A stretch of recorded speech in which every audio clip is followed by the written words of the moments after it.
Em o nome do Senhor Jesus, meu Pai, nós elevamos os nossos pensamentos a Ti. E com eles vão também a nossa vida, o nosso ser, o nosso dia. Tudo o que há em nós chega à Tua presença neste momento para te adorar, te glorificar, para te exaltar, mas sobretudo para te servir, de forma tal que o Senhor venha se agradar de nós. Ó soberano de Israel, em o nome do Senhor Jesus, eu peço por todo este povo, por toda esta gente que, ligada comigo, que unida comigo, sobe à Tua presença em espírito, para estender suas vidas a Teu serviço. Receba-nos, Senhor, para a Tua honra, glória, louvor, exaltação e majestade. Em o nome do Santo Filho Jesus, o nosso Salvador. E quem crê, diga amém. E graças a Deus.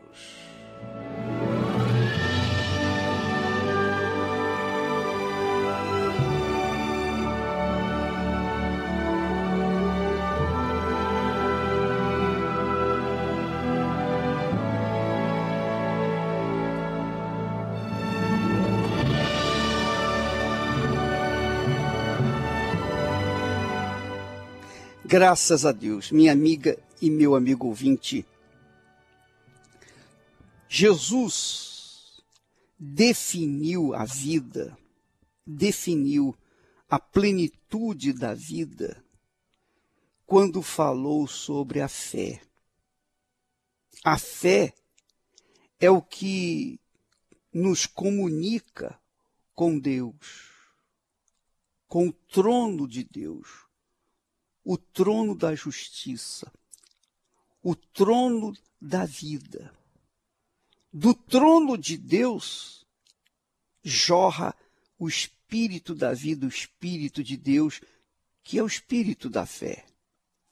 E o Espírito da fé nos move para frente. O Espírito da fé nos faz crer no amanhã. Crer no futuro, acreditar em nós mesmos e então tomar posse daquilo que nós determinarmos. Como ele mesmo disse, o meu justo viverá pela fé. Ou seja, a pessoa é justa diante de Deus, terá vida por meio da fé.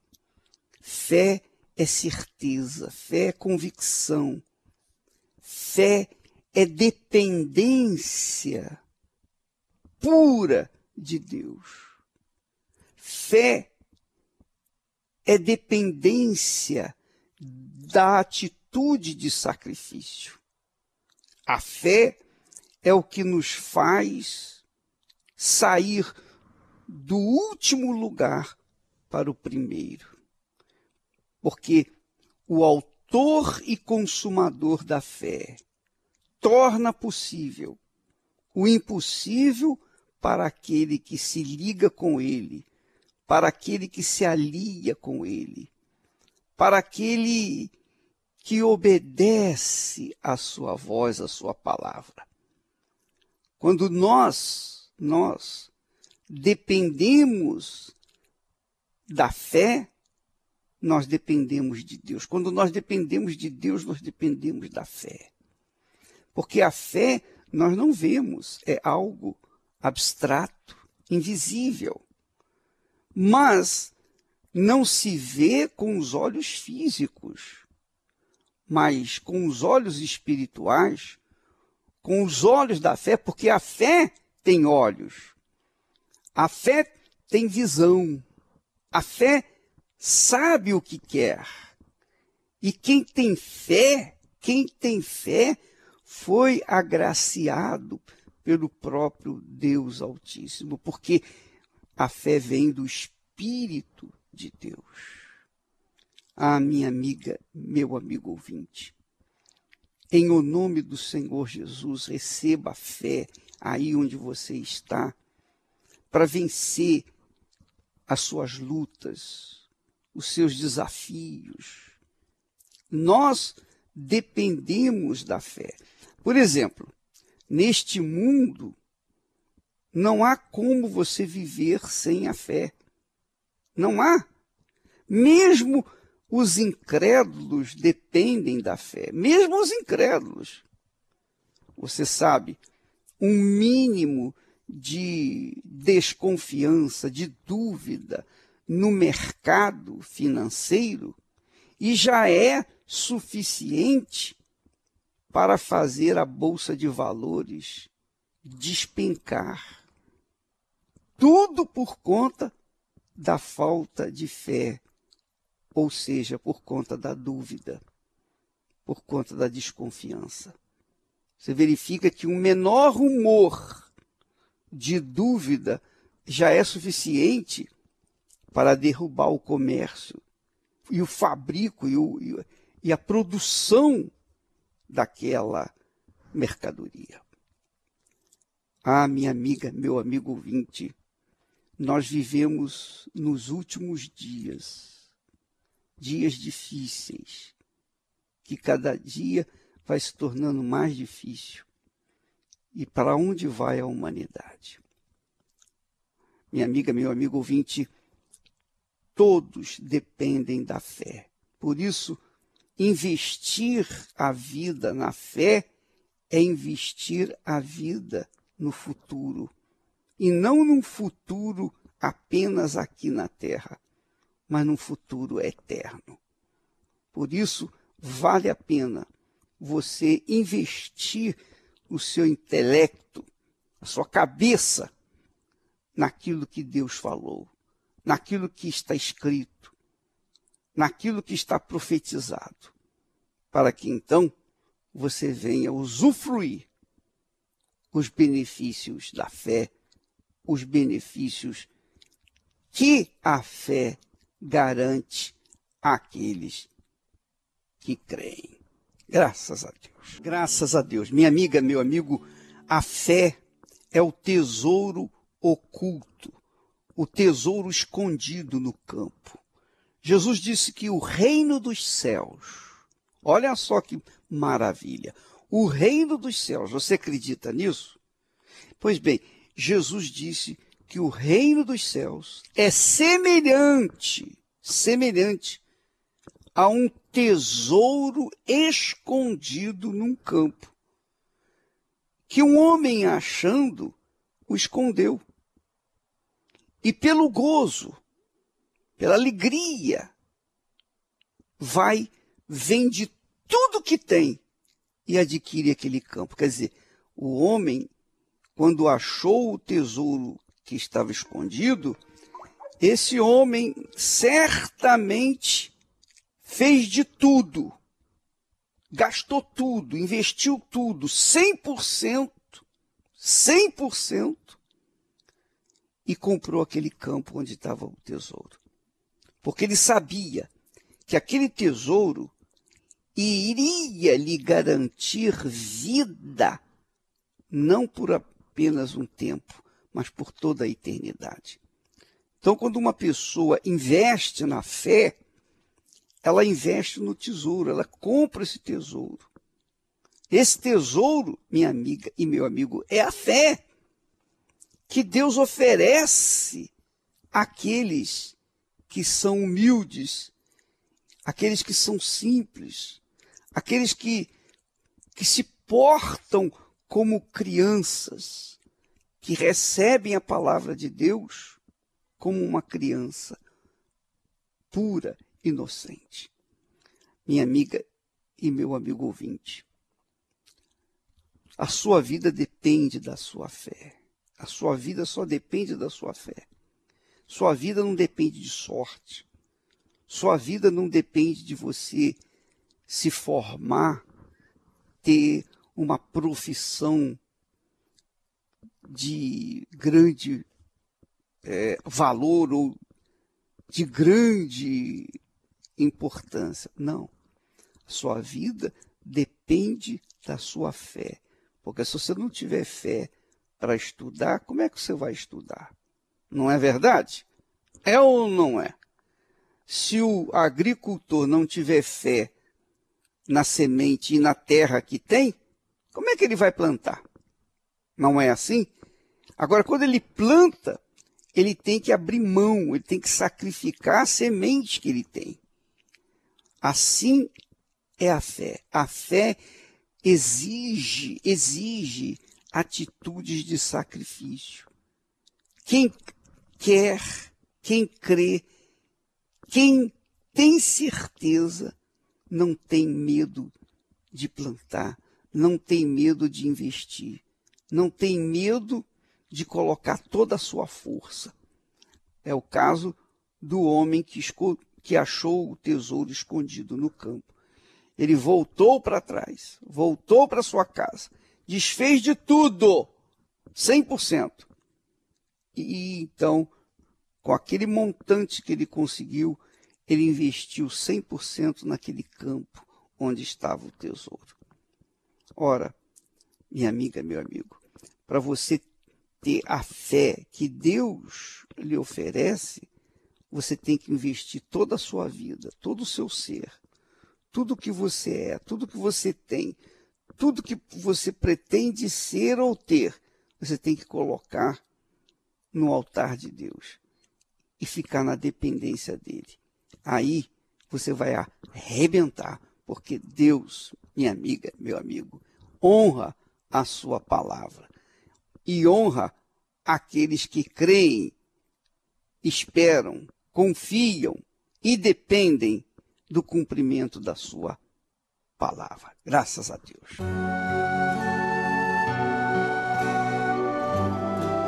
A fé e a inteligência trabalham juntas. Embora a fé seja encarada como loucura para esse mundo, ela é inteligente porque nos faz saber que temos direito à felicidade.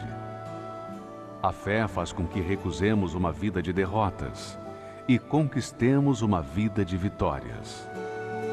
Se tudo não está de acordo com os seus ideais, está na hora de você refletir com a sua inteligência e usar a sua fé para trazer à existência os desejos de seu coração. Igreja Universal do Reino de Deus. Um lugar de fé para a sua vida.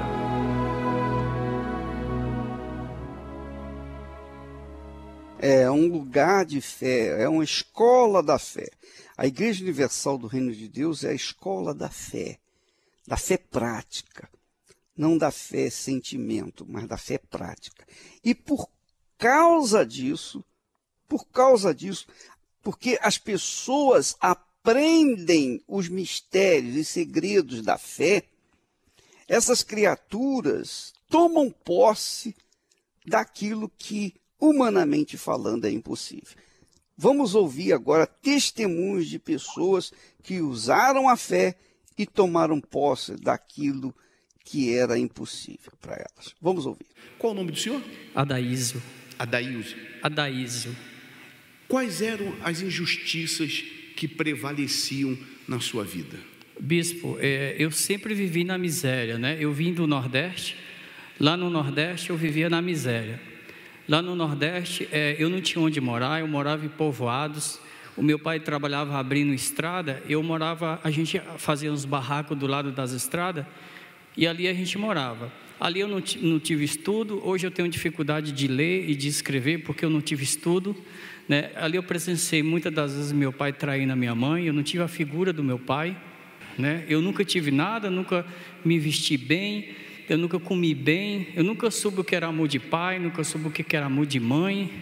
Nós somos em 4 irmãos, todos nós passávamos dificuldade, ninguém teve estudo, né? Hoje o meu nome é Adaísio, por fato de um erro que meu pai escreveu errado. Era para ser Adailson. Ele escreveu errado Adaísio. Então já começou daí. Até que eu vim para a cidade grande. Só que eu saí com a palavra de derrota de lá. Minha mãe falou que eu não ia vencer na cidade grande porque eu não tinha leitura. Eu não sabia ler nem escrever, eu ia ter muita dificuldade.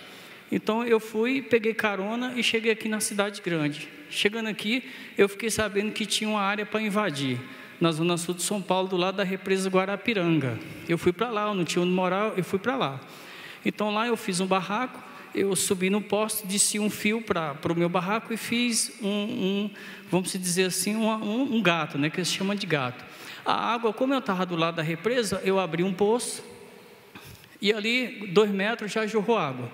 E ali eu tinha que fazer minhas necessidades, ali eu bebia, ali eu lavava, ali eu cozinhava, porque eu morava só. Então eu me lembro, bispo, que muitas das vezes eu acordava de madrugada, porque os animais, eles bebiam também daquela água, na beira da represa, eles faziam as necessidades ali perto daquela água. Então eu acordava de madrugada, abria a porta do barraco e tangia aqueles animais, para eles não beber daquela água, porque eu vivia daquela água, né? Era tudo aberto, era um barraco. E eu tive a oportunidade de ter uma entrevista de emprego. Aí eu fui lá, nessa entrevista de emprego. Chegando lá, o rapaz olhou para a minha ficha e falou: rapaz, você não sabe ler nem escrever? Eu falei: não, eu tenho dificuldade. Eu nunca esqueço dessa cena, dessa humilhação, dessa injustiça, bispo, porque ele rasgou o papel na minha frente e ele jogou num balde. Ele falou: aqui não tem lugar para analfabeto. Então eu fui trabalhar de ambulante. Eu lembrei das palavras da minha mãe, que eu ia sofrer dentro da cidade grande porque eu não tinha leitura. Então eu lembrei das palavras dela. Eu fui trabalhar de ambulante, fui parar muitas vezes na delegacia, fui preso por causa que eu trabalhava com contrabando. Eu tinha que sobreviver. Eu não queria aquela vida, mas não tinha outro jeito, né? Eu por si eu me condenei, porque eu não tinha leitura. Eu numa cidade dessa, eu tinha dificuldade de pegar ônibus, de um bairro para o outro, que eu não sabia ler direito. Então, eu trabalhando de camelô, então eu passava muito tempo na rua, até que eu cheguei na Igreja Universal. Eu me lembro que eu sentei lá atrás, né, porque eu estava muito cansado. Eu falei: eu vou entrar na igreja.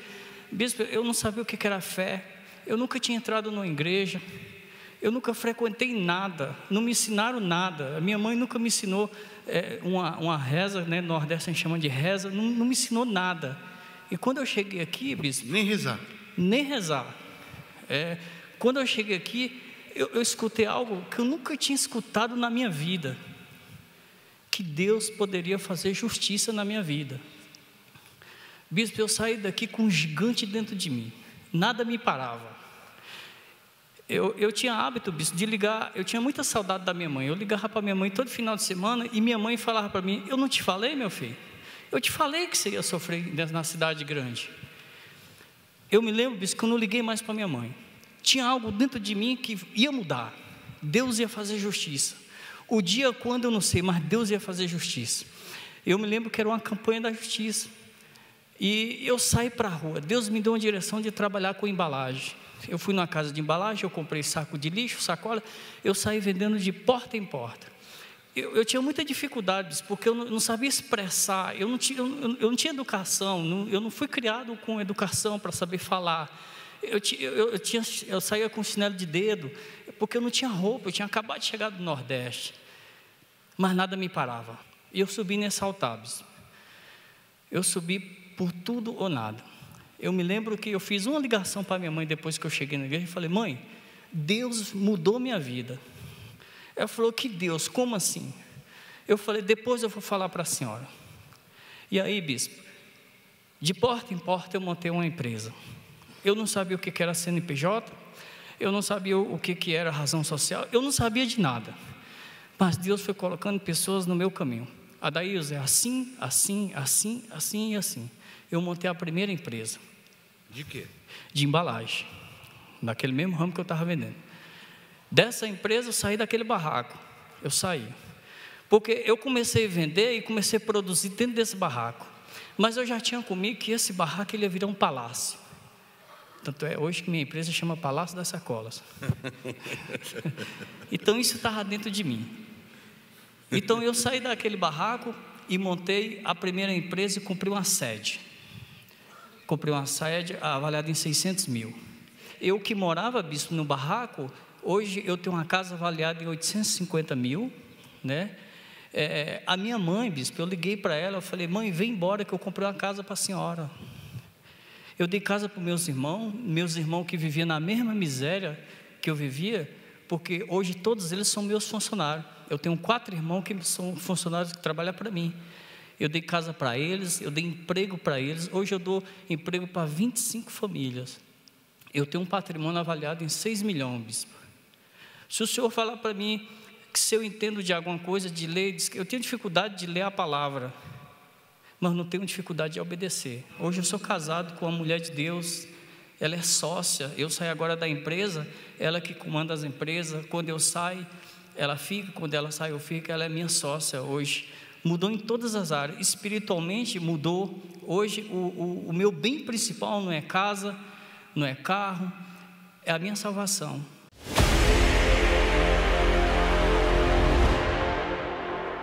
Meu nome é Nilza, eu tenho 53 anos e eu fui muito injustiçada na minha vida sentimental, amorosa. Que eu ainda jovem conheci um rapaz e a gente foi morar junto e nesse relacionamento eu tive 3 filhos com ele e a gente juntos ficamos 19 anos e eu era muito humilhada, agredida. Eu me lembro que uma vez eu tive que pular um muro de 3 metros de altura para essa pessoa não me matar. E meu filho, nessa época, já tinha, acho que 16 anos. E ele pulou junto comigo, que ele queria agredir eu e meu filho. Então a gente teve que fugir, ir para a casa de um parente, para ele não matar a gente. E foi só sofrimento. Eu não era feliz, nunca tinha sido feliz na minha vida sentimental. Uma vez ele trabalhava à noite, e ele chegou na segunda-feira de manhã em casa, eram umas 7 horas da manhã, e ele já chegou com a mão assim, já para mim dar murro. Aí começou já a me agredir.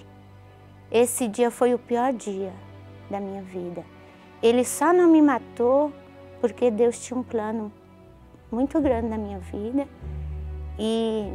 e Deus me livrou, porque ele me jogou em cima das camas, ele me bateu minha cabeça no ferro da cama, ele me jogou no chão, assim, no pé da pia, ele pegou uma faca e ele montou em cima de mim e ali, ó, eu não sei, foi Deus. Eu saí correndo para a vizinha e ela saiu correndo atrás de mim. E ele foi me buscar dentro da casa da vizinha. E quando aí ele me trouxe de volta, ele pegou uma corda, enrolou no meu pescoço para me enforcar e eu consegui tirar a corda. Quer dizer, Deus que me deu o livramento ali em tudo, Até que eu cheguei, conheci a fé e passei a obedecer, a exercitar toda a fé, tudo que eu ouvia. Eu cheguei no trono de Deus e apresentei a Deus as minhas queixas. Ali eu me humilhei, eu falei para Deus que eu não aguentava mais. Eu queria ser feliz na minha vida sentimental. E eu queria conhecer uma pessoa, um homem de Deus para me casar e ser feliz. Além das minhas queixas, eu apresentei também as minhas provas. Eu fiz prova de jejum, eu fiz prova de sacrifício, eu coloquei no altar a minha prova. E ali Deus respondeu. Deus respondeu. Ali eu fiz um voto com Deus, como Ana fez. Um voto com Deus e foi fiel. Eu fiz um voto com Deus, eu apresentei a Deus o meu sacrifício, tanto da carne como do físico, em tudo eu apresentei a Deus. E foi aí que Ele me respondeu. Estende o teu martelo, ó juiz grande Deus, Um ano depois que eu tinha feito as minhas queixas com Deus no altar, diante do trono dele, eu conheci o meu esposo, que hoje é meu esposo. E hoje eu sou feliz, hoje eu sou bem casada, hoje eu sou bem tratada, hoje eu sou respeitada, hoje eu tenho um lar abençoado. Hoje a minha boca se enche de argumento, porque hoje eu tenho o que falar. Hoje eu posso abrir a minha boca e falar que eu sou feliz, que eu tenho a minha outra metade me completa, em tudo, em tudo. Hoje eu sou feliz. E foi assim, diante do trono de Deus, que eu apresentei as minhas provas, as minhas queixas, e ele julgou as minhas causas.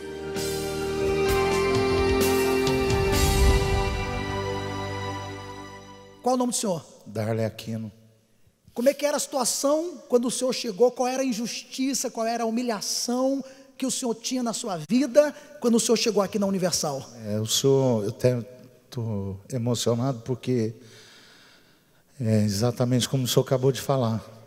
O senhor falando e eu me lembrando de tudo que eu passei e eu vivi. Eu era um cara que trabalhava muito, trabalho muito até hoje, mas trabalhava muito na época, me dedicava ao extremo, mas eu não conseguia obter nada, eu não tinha resultado. E o sofrimento era muito grande, então assim, eu fui usuário de droga, eu estava no fundo do poço, casamento destruído, uma vida de mentira, uma vida de miséria, eu morava de aluguel. Eu cheguei a ter uma churrascaria, bispo, e entrou um cara que eu nunca imaginei na vida, ele era pai de santo, depois eu fiquei sabendo, e ele entrou dentro da minha churrascaria e falou: você vai catar lata. Eu vendia 200 rodízios por dia, passei a vender em uma semana 5. Eu só não catei a lata, mas eu fui para o fundo do poço. No fundo do poço, e droga, e maconha, cocaína, mela. O crack foi meu fundo de poço. Um sofrimento muito grande. Eu me lembro que nessa situação eu saí. Então assim, eu também sempre trabalhei com vendas, né? E eu me lembro que eu saí nessa ocasião, fechei tudo, falei para minha esposa: olha, eu vou embora, eu não sei para onde eu vou. Onde você vai? Eu falei: eu não sei, só sei que eu vou embora. E eu morava na época numa casa do meu sogro, acima da casa dele. E eu falei: olha, você está em casa, meus filhos estão em casa, qualquer coisa, o meu sogro, seu pai vai te ajudar, mas eu vou embora. Ela falou: não, onde você for, eu vou. Eu falei: olha, eu estou saindo sem nada. Colocamos algumas coisas dentro do carro, que tinha alguns panela, prato e alguns cobertores, e assim eu fui com os meus filhos. E na época eu saí de São Paulo, tanto que eu estava perdido, sem direção, sem Deus, que eu fui para São Luís do Maranhão. De São Paulo para São Luís, e uns 200 quilômetros antes de São Luís do Maranhão, eu não tinha dinheiro, bispo.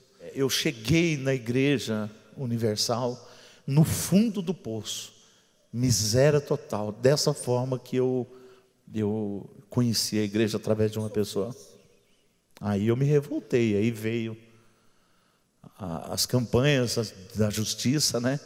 E eu revoltado, eu sou igualzinho o senhor está falando aí, ó. Se a pessoa crer e se revoltar e se lançar e pedir a justiça de Deus, Deus vai fazer justiça na vida dela. Como que está a vida do senhor hoje? Graças a Deus hoje, meus filhos, primeiro minha família, meus filhos iam ser ovelha negra, porque eu era viciado. Então meus filhos não iam prestar. Eu tenho um filho formando agora em Direito. Eu tenho uma filha formando em Direito, casada, trabalha com a loja dela em Rio Verde também. Tenho 3 netos. Tem uma filha minha que tem 23 anos, é mestrada, está terminando o mestrado. Sou empresário, hoje eu tenho aí 70, 80 colaboradores na minha empresa. Tenho uma frota de veículo de mais de 10 carros. E a graça de Deus, que é o Espírito Santo, né? Que é o que eu tenho de mais precioso, verdadeiro, e que é a presença de Deus, né? E a justiça do céu. Parabéns pela sua fé. Deus abençoe, tá? Neste domingo, o grande clamor da justiça diante do trono de Deus. Disse Jó: ainda hoje, a minha queixa é de um revoltado. A queixa é uma extrema expressão de dor e decepção. Quem apresenta uma queixa é porque vive injustiçado.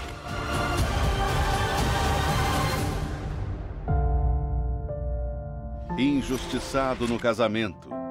Nessa ocasião teve uma traição. Na família. Eu nunca soube o que era amor de pai, nunca soube o que era amor de mãe. Nós somos em 4 irmãos, todos nós passamos dificuldade, ninguém teve estudo. Injustiçado na vida econômica. Cheguei com uma situação de miséria ao extremo, bispo. Na saúde. O meu filho era muito doente. Ah, se eu soubesse onde o poderia achar, então me chegaria ao seu tribunal. Exporia ante ele a minha causa, e a minha boca encheria de argumentos. Perdoei o meu marido, a gente anda junto, trabalha junto, cuida dos filhos junto, eu tenho uma vida abençoada. Eu dei casa para meus irmãos que viviam na mesma miséria que eu vivia, porque hoje todos eles são meus funcionários. Hoje eu comprei um apartamento avaliado em 600 mil reais, tenho um carro importado, minha esposa tem um carro nacional. O meu filho nunca mais ficou doente. Deus fez justiça na nossa vida, Deus fez justiça. Neste domingo, o grande clamor da justiça diante do trono de Deus. Às 6 horas da manhã, venha em jejum. Às 9h30, na grande concentração de fé e milagres, com as 7 orações. E ao cair da tarde, às 18 horas, no Templo de Salomão. Ou em uma igreja universal do Reino de Deus, mais próxima de você. Nós ouvimos o que Deus tem feito mediante a ação da fé. Quando nós oferecemos a Deus a fé, quando nós manifestamos a fé nas promessas de Deus, porque eu não estou vendo Deus, eu não estou tocando em Deus, eu não estou sentindo Deus. Mas quando eu leio a sua palavra e coloco essa palavra em prática, então eu estou crendo em Deus, eu estou confiando nele, eu estou exercitando a minha fé nele. É assim que funciona a fé. Minha amiga, meu amigo ouvinte, essa é a nossa fé. É isso que nós aprendemos na Igreja Universal do Reino de Deus. Aprendemos que pela fé os últimos se tornam os primeiros, os derradeiros se tornam os primeiros, por conta da fé. Amanhã nós vamos estar de volta aqui, neste horário, nesta emissora, para falarmos mais a respeito da fé. Deus abençoe, em nome do Senhor Jesus.